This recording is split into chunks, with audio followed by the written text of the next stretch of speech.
what do vegans eat? And what differences are there between a vegan diet and a vegetarian one? Today, we're joined by a special guest who's going to explain it all to us. Welcome to Aprender Inglés con Reza y Craig.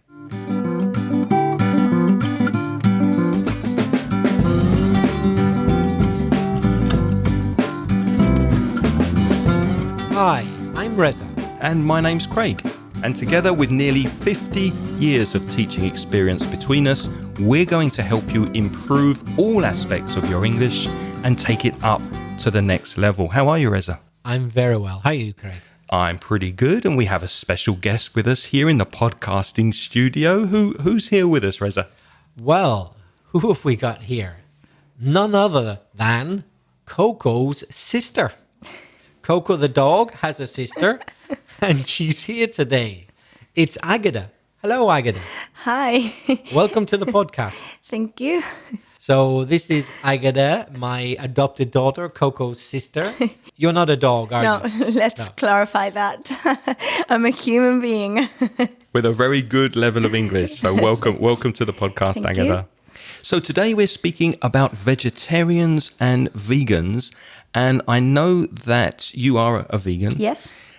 But I want to clarify one thing. The noun of vegetarian is vegetarianism. Yes. Is vegan an ism as well? Yes. Okay. It's we say veganism. Right. So that's the noun. And I have a definition here of a vegetarian. Let's see if we agree with this. I took this from the internet. A vegetarian is someone who does not eat any meat, poultry. What's poultry, Reza? Poultry is meat from birds, so things like chicken or turkey or duck, etc.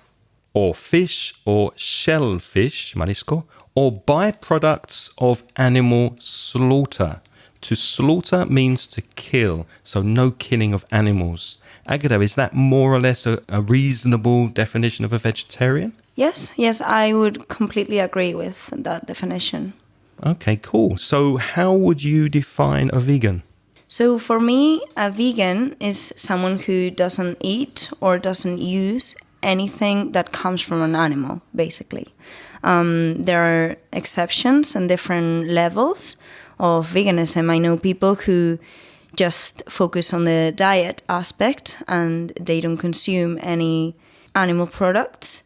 And I know other people who also take it to the, clothing style, and not only the style, the uses of how they live, because at the end of the day, it's a lifestyle, not only a diet. Right, so that includes clothing and products they use on their body, so Yeah, everything, really. Exactly, like, things like shampoos or different soaps or anything. Okay, that's clear. So, Reza, we have some different terms used to describe vegans and vegetarians.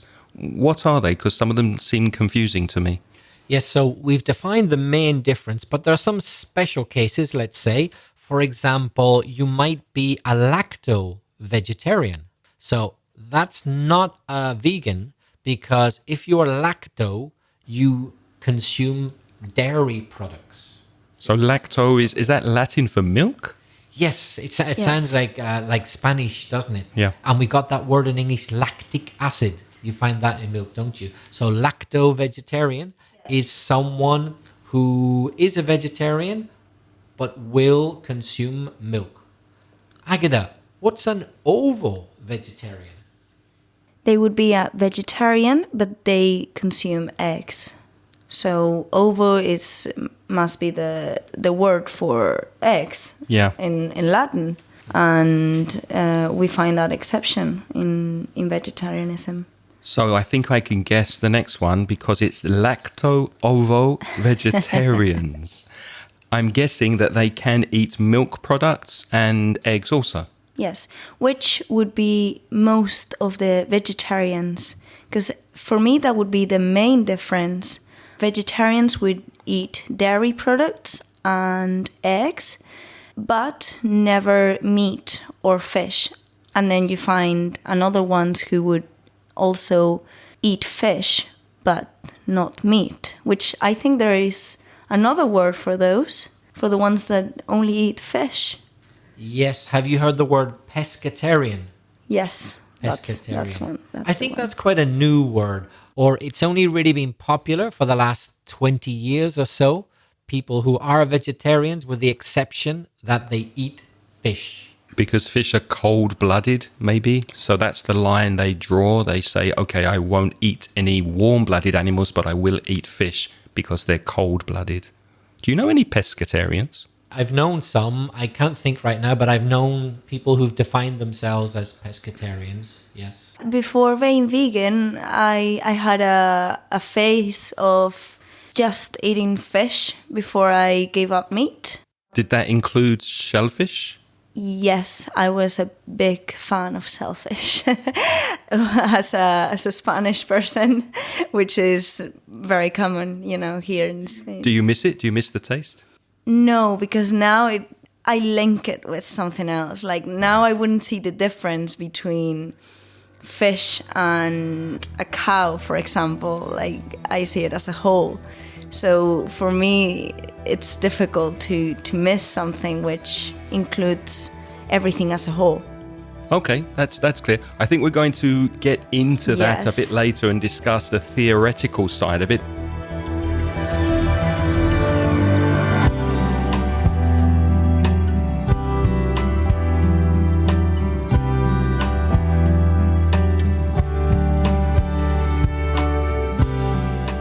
Craig, if someone asked you about looking for an online teacher on internet, what would you tell them?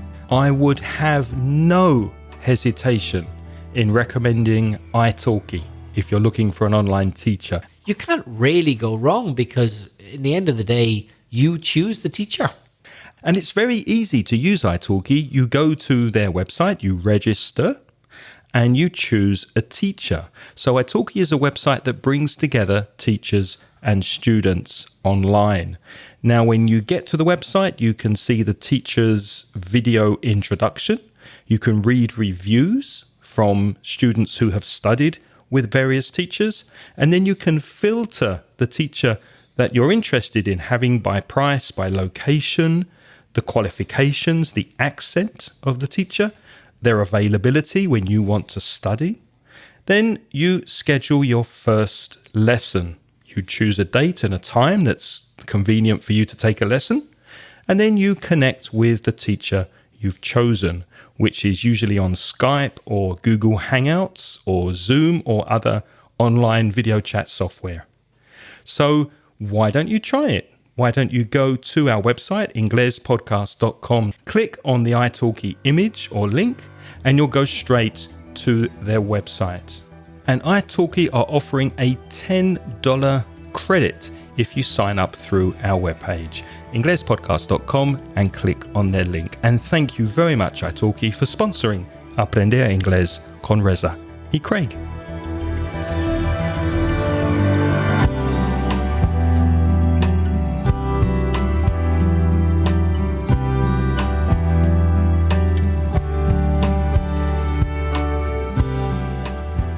Can you tell us, Agata, what vegans can eat? We eat a lot of stuff. I get that asked quite frequently. We eat cereals, legumes, soy, lots of products with soy. Like Can I just stop you there for a minute? I think legumes is an English word, but we tend to say more the word pulses. So I think legume does exist. It's accepted as a word in English, but it's not very common. People tend to say pulses. That's Pulses. Yeah. Pulses. Legumes or pulses. Okay. For example? For example, peas, chickpeas, lentils. Beans? Is beans a pulse? Yeah, beans. Yeah, beans. Black beans, red beans. Alubias or frijoles in South America. So also, as I was saying, things like the most famous one, tofu. But mainly the ideal vegan diet, I think, would be plant-based. Base your foods on natural sources like lots of fruits, vegetables, and also, you have other options like the superfoods like acai or Chia seeds are Chia very popular at seeds, the moment. yes. And quinoa. seeds, nuts, all of them too. By the way, how do you say it, Craig? Do you say quinoa or quinoa? I don't usually say it. I don't think I have ever eaten it. I know what it is, but I've never eaten it. I think I might say quinoa. I think that's what I've heard, quinoa. I'm asking you because there's debate about this in the UK. Some people pronounce it quinoa, which I just find really stupid because it's clearly a Spanish word originally. It's from South America, quinoa. And it's not difficult to say quinoa. So why would you say quinoa?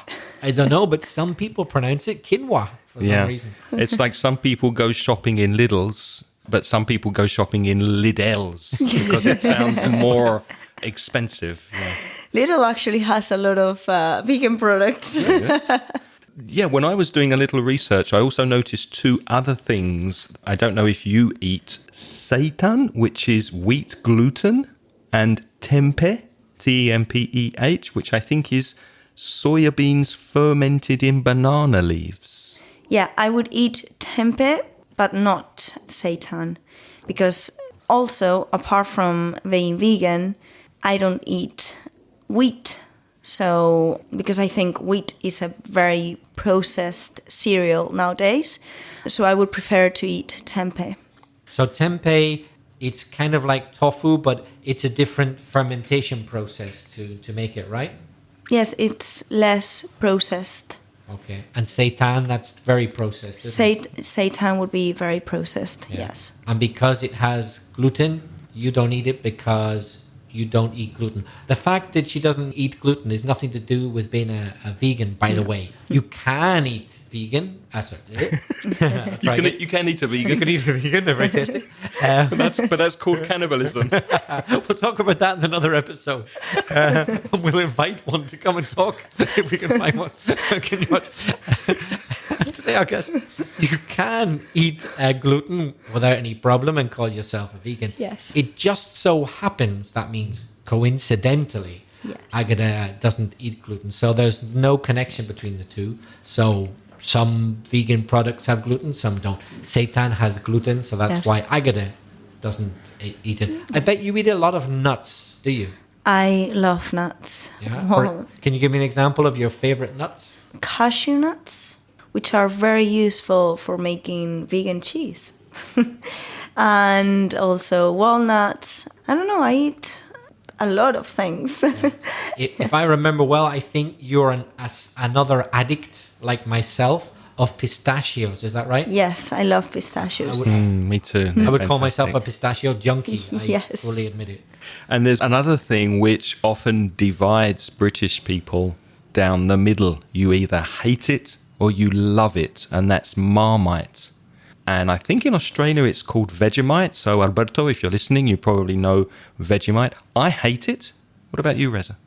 Well, I think it's going a bit far for me to say I love it, but I really like it. Yeah, but I wouldn't say I love it. Like, it's true that Craig says many people often love it or hate it.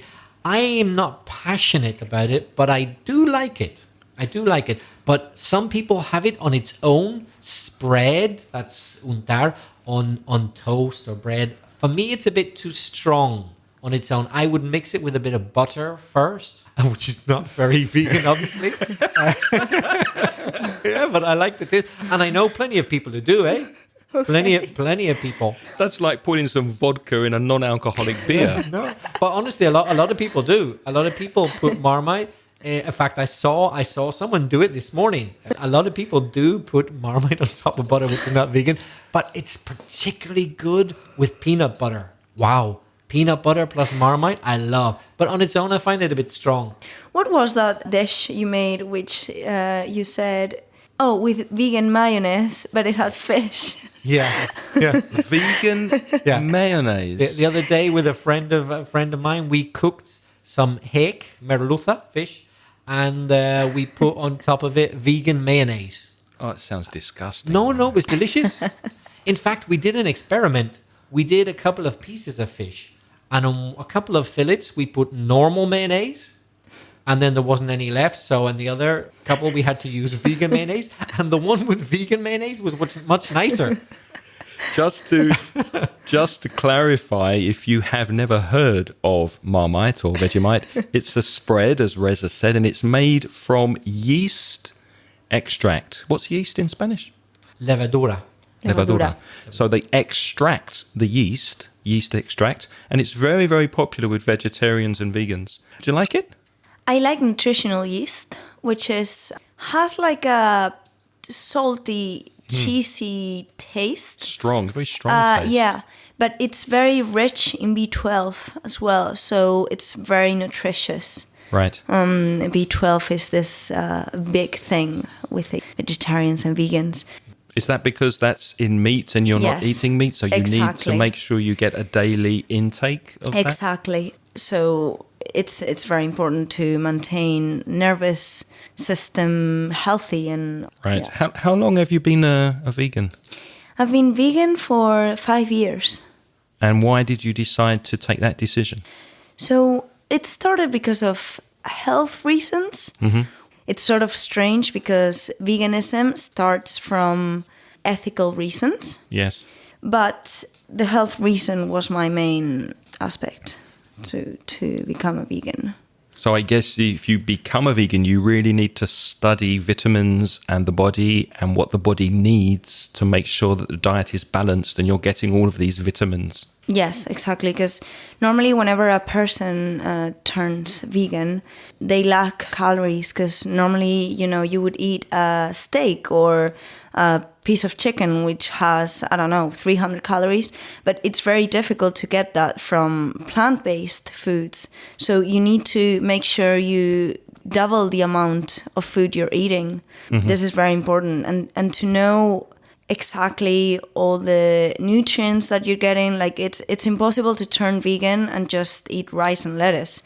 Like you would, apart from being vegan, you wouldn't have any nutrients in your body. You'd be sick. You'd make yourself ill. Exactly. So before being vegan, I think it's very important to do a good research, watch loads of documentaries, and read loads of articles and stuff. Yeah. And the information is very available on the internet, books, and it's not difficult. That's very good advice. Agata, is it difficult to keep to a vegan diet? Are there difficulties? Are there problems? No, the only thing I would find difficult, especially years ago when I started being vegan, and nowadays there's this trend going on, like vegans and respect the environment and all this, which is really good and beneficial. But years ago it wasn't like this. I found it difficult to eat at restaurants because they didn't have many options. And other than that, I think you need to like to cook because veganism includes a lot of cooking for yourself. I personally love cooking, but not everybody does. So I think those two things are the only thing: eating out and at restaurants, and cooking for yourself. You said that you tend to group non-vegan food as one thing. So you're not eating meat, you're not eating chicken, you're not eating eggs. So all that for you is something that you don't eat. But is there any one thing that you sometimes miss that you can't eat because of your vegan diet? That I would miss? Yeah, that you miss. Sometimes I think, I really fancy eating that, but I can't. Anything? Like sweet foods, like I don't know. You can eat chocolate. Yeah, chocolate is something that a lot of people get mistaken. But if it's above 50% cocoa, you can eat it no problem. But I always check the ingredients anyway, in case they put milk in it. But I'm starting to like this diet. If I can eat chocolate, it should be okay for me. I could live on chocolate. Yeah, but I have such a sweet tooth. So that's the only thing. What do you say in Spanish for that, to have a sweet tooth, if someone doesn't know? Golosa? Sí, golosa. Because on the appearance, you don't see the milk, you don't see the eggs on a cake. So it's very, like, you don't tend to associate that. So you have to read the ingredients, make sure what's in it, how it's Exactly. made. Yeah. And most sweet things, if it's not vegan, they would contain eggs or milk or things like that. So Yeah. or butter. It's not. They're not vegan. Agatha, as we mentioned earlier, you happen to, in addition, try to follow a gluten-free diet. Doesn't that make life really complicated because you're a vegan as well? So you can't even have like a salad sandwich or a veggie pizza because of the Exactly, gluten. Does it complicate things a lot? Normally, I'm not as strict about it as I would be with animal products, but I get really bloated from gluten. So I try to avoid it, but if I had to eat it, I would sometimes. I would never cook myself things with. So for you, avoiding gluten is above all a health issue. Yes. You're not allergic to gluten, No. but you prefer not to eat it. Whereas for you, being a vegan, is the ethical aspect more Yeah. important than the health? It would combine both aspects for me because health-wise, from everything that I've read, from all the information I've gathered, we don't necessarily need all those animal products. Things like eggs with all the saturated fats and all this, the fake myth of you need milk to grow strong bones. That's a very... That's not true. No. My mother always told me that I need to drink milk because of the calcium. Yes. It's not true. Wow. It's a big myth. Because actually, I don't know this. I can't remember the scientific facts. But I think something like milk has a protein in it, which to digest it, we actually need to break off something from our bones to digest that enzyme. I don't know. It's something like that. But yeah, it's not. It's a big myth. So you don't eat eggs because they come from chickens. What about honey? Because honey comes from bees. It's a natural byproduct of bees. Yes. Do you eat honey? I need to accept that I do eat honey in certain moments. For example, when I'm sick or when I have a cold because of its properties. But the honey I eat, I make sure that comes from organic bees. But by definition... Happy bees. Happy bees that live in the countryside. By definition, I wouldn't be able to call myself a vegan because I eat honey. Right. But I don't know. I've heard that with vegans, honey is the big issue. It's the one product which many people who are otherwise, that means de otra manera or de otra forma, vegan, do eat honey. It's the one thing that a lot of vegans will eat, which isn't strictly vegan. Is that So it's the bee's knees then, really. It's the bee's knees. Yeah, I mean, the bees are making it for themselves. We're taking it from them. Yeah, we are stealing it, you could say. But yeah, the definition is nothing that comes from animals. So by definition, we wouldn't be talking about veganism, but it's the big issue.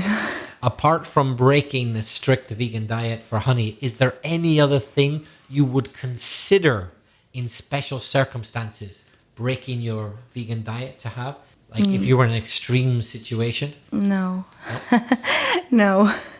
How does your choice of diet affect your social life? I mean, if you go out with friends and they're not vegans, how do you deal with that when you're in a group of friends of your age and you're socializing? You know, I always try to explain my point of view, but always without being pushy. Yeah. Because I know a lot of vegans who see a bit of meat and they tend to panic, like, you're destroying the world, like, what are you doing? I think if you take that approach, that negative approach, you get a negative response. I always try to show it as an example, as giving information to someone who didn't have it before. So you're setting an example that you hope people will follow. Yeah, of course. Let me give you a hypothetical situation. Okay. A group of 10 of your friends are going out because they want to meet for dinner. And they've arranged to meet and go and have a hamburger. And you know that where everybody wants to go, there's no option for you to eat vegan there. What do you do? I've had this situation many times. I normally would just go and try to make a dish with anything that there is, like a salad. Nowadays, it's a bit easier because there are vegan burgers, but not everywhere. So in the case that there weren't, I didn't have any options. I wouldn't try to convince everyone. You wouldn't try to convince them to go to a different restaurant? No, I've always, they know I'm there, so there's no need to say, oh, hey guys, I can't eat anything, because technically I can. I can order a salad. There's salad everywhere, and normally everywhere, and there are fries. Fries are a big, like safe. How do you say whenever something saves you from a situation? A lifesaver. A lifesaver. So fries are... French fries, you mean chips? Yeah, chips in British chips, English. or potatoes in general. They are a big lifesaver for vegans. So yeah, I would order just salad and chips. Chips and chocolate, that's great for me. Yeah. Chips and chocolate.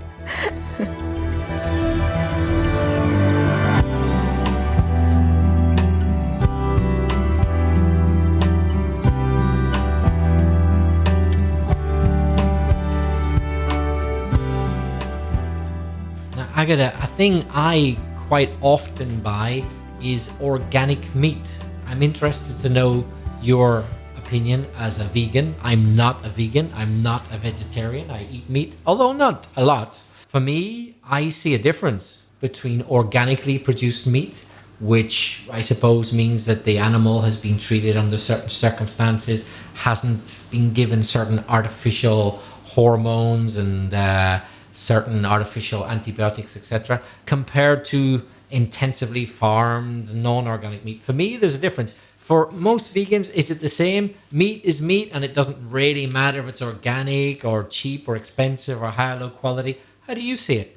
I think there is a difference in the life of the animal, but for me, it doesn't mean that justifies its death for us to consume. So even if it's organically raised and living happily in a farm and having its best life, I wouldn't eat it, because as any animal, especially, we tend to forget this, but for communication, we speak. We can't communicate with a cow or a pig or a chicken.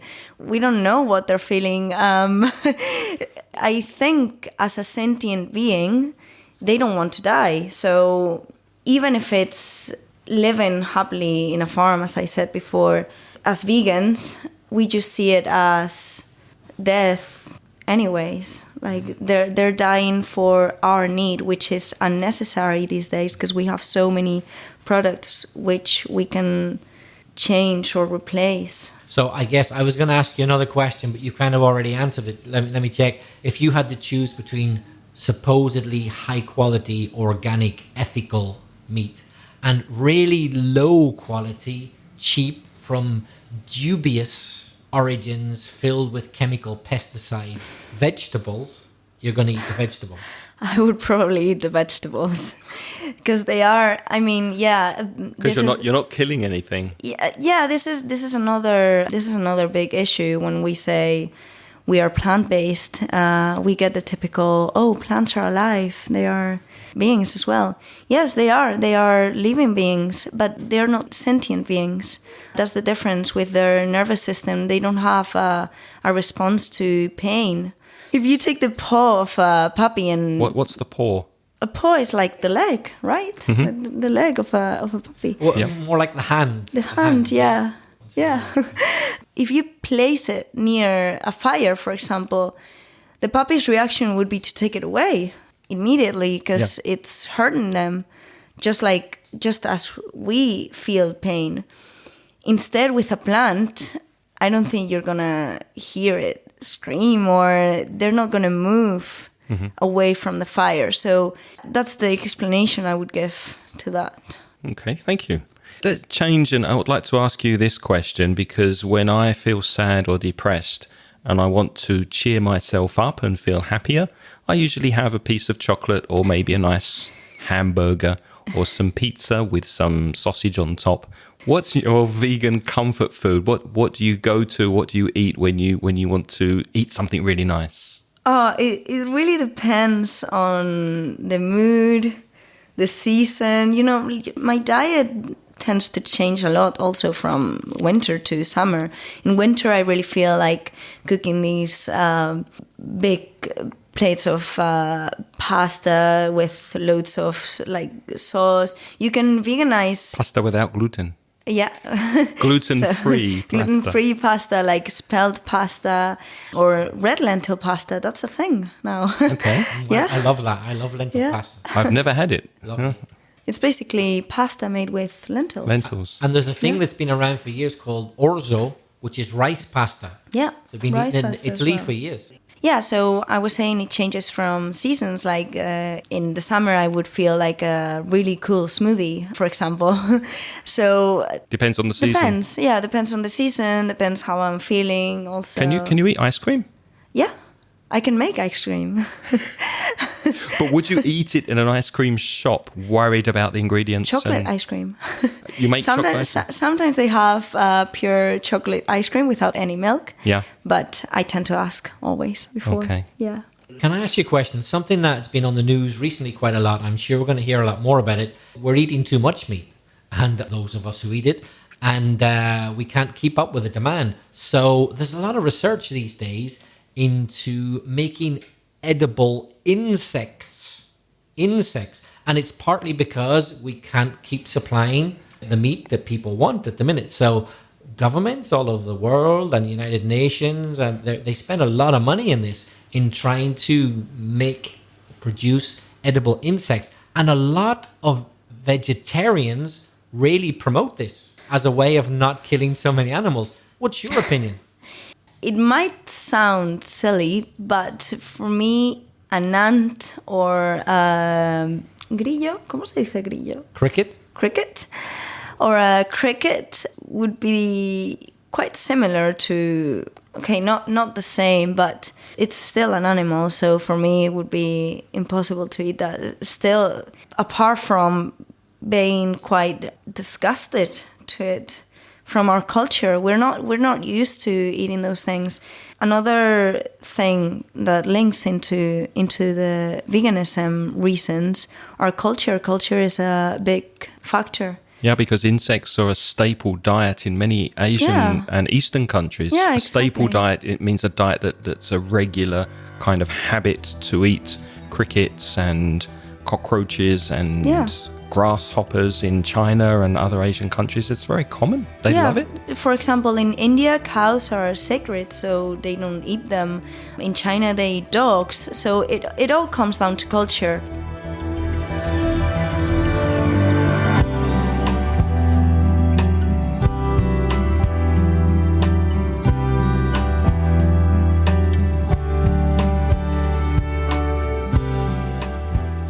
I wanted to ask a question about deflating some myths about veganism. What does that mean? Deflating a myth? Deflate is to take the air out of something or take the strength out of something. So should I say if it's true or not? No, I just want to know your opinion about Okay. this. I mean, a lot of people, you said yourself that it was quite trendy these days to talk about veganism. It wasn't 5-10 years ago, but more and more and more, it's becoming a trendy thing to do.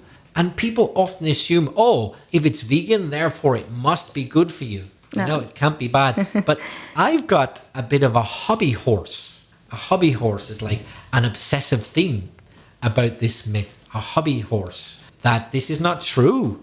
For example, I really dislike a certain ingredient we mentioned earlier, which is seitan.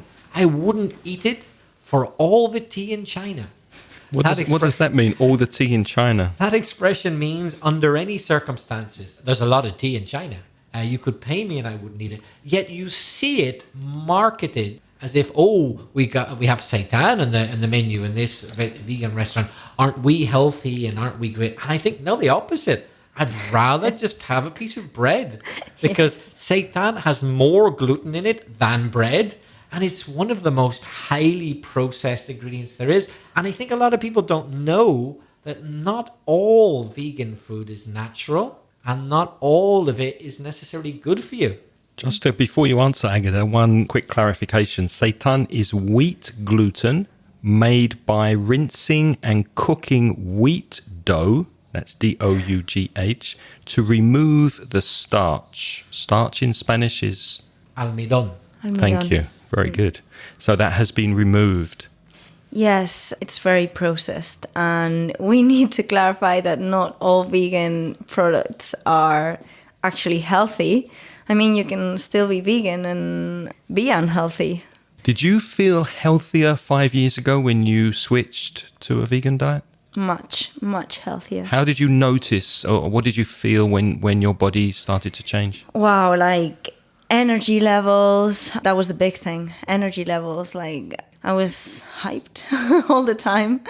And I don't know, just my skin turned brighter, my hair looked healthier, my nails, just all those things. Like this glow came from nowhere. But that's what I was saying before. It's very important to see it. Well, I love to see it as a plant-based diet more than another thing with these artificial products. Yeah, this processed, highly processed. Any thoughts, Reza? Yeah. For me, that's the positive side I see of veganism as well. And there's even a subdivision of pure vegans, isn't there? You've got, what is it they call them now in English? Crudi vegano? Yes. What the hell is that in English? Raw veganism. vegan. That's it. Yeah, raw vegans. Raw, R-A-W. Yes. Raw vegans. Subdivision. So there are some vegans, very, very healthy people, I Yeah. imagine, who are what you would call Only drink water. They only they only eat raw food. Yes. And vegan. So obviously Yeah. no meat, nothing from an animal, and nothing cooked. Nothing cooked. And nothing Everything processed. raw. Yeah, no Everything seitan. raw. And Yeah. those people do tend to be extremely healthy, don't they? Yeah, sometimes. Well, you get the odd unhealthy person, but yeah, that would be even more extreme than veganism. Any final questions, Reza, before we go out the door? Yes, you mentioned earlier about it being a lifestyle, not just health and ethics, but there's more to it than that. Yeah, not just a diet. Not just the diet. Yeah. And I wanted to ask you a little bit about that. So obviously you would prefer people not to eat products derived from animals, but what about using other things derived from animals? So things like leather or fur, which is skin from an animal used to make clothes and shoes. Leather is without hair, fur is with hair. And things like glues. Do you use glue? Glue, adhesive? Pegamento. Yeah. Some of that is made from animals, particularly horses. Yeah. How can you be sure it hasn't come from a horse? Wow, that's very difficult. When it comes to using those products, I think nowadays we have a lot of options that don't necessarily need to come from animals. Like there's this vegan leather, and they can make shoes from that. And I personally don't know about the glue. I didn't even know glue came from horses. Well, actually, I did a little bit of research, and these days the majority is synthetic. Yeah. In the past, it was all from horses, but these days it's only a small proportion. But it's still the most common type of glue from boiled down horses. Oh my God. For things like restoration, like Okay. restoring old ornaments Furniture, and decoration and furniture. That still tends to be made from horses, whereas things like glue for sticking bits of paper is synthetic. Okay. So, but they don't tell you on the packet. This is the Exactly. problem, isn't it? You might be unknowingly consuming a product which comes from an animal. It's happened to me before to consume a product and then realize it had something like eggs. I tend to be very, very careful when I read the ingredients and the tags on everything. We always can make a mistake. The important thing is to know that ethically you're trying to do and to contribute to this cause. But still, I get annoyed when it happens to me. I'm like, damn it. Yeah. Yeah. So nowadays we have a lot of other options like synthetic products. So it's not necessary. Okay. And now it's your turn to practice your English. Are you a vegan or a vegetarian?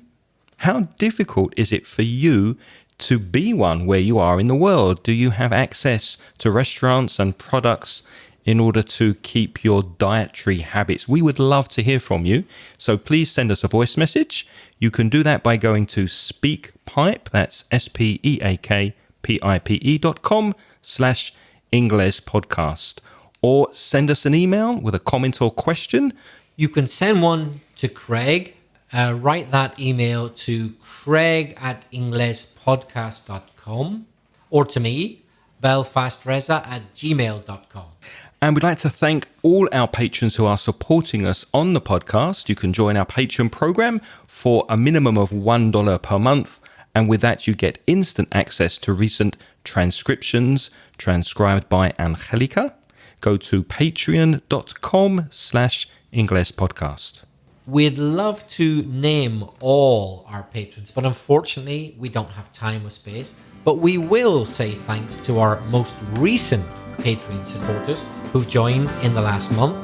A big thank you to Jesus Acevedo, Carlos Martinez, Enrique Delgado, and Luis Antonio Echevarria Diaz, who has joined and increased his support. Thank you very much to all of you. Yes, thank you very much. And of course, thank you to our special guest this week, Agata. It's been an absolute pleasure to have you speaking with us today. And I hope you'll come back again and maybe speak on another topic. Yes, thank you for having me. Thank you for coming. Thank you. Also, Agata is an English teacher in Alicante. So if you are in the Alicante area and you would like to get in touch with Agata, just send us a message on inglespodcast.com in the comments section and we'll put you in touch with Agata. So, what's next week, Reza? Next week, we've got asking basic questions in English. We look forward to that. Thank you very much for listening this episode. Until next week, it's goodbye from me. And it's goodbye from me. And from me. Thank you for listening. The music in this podcast is by Pitts. The track is called See You Later.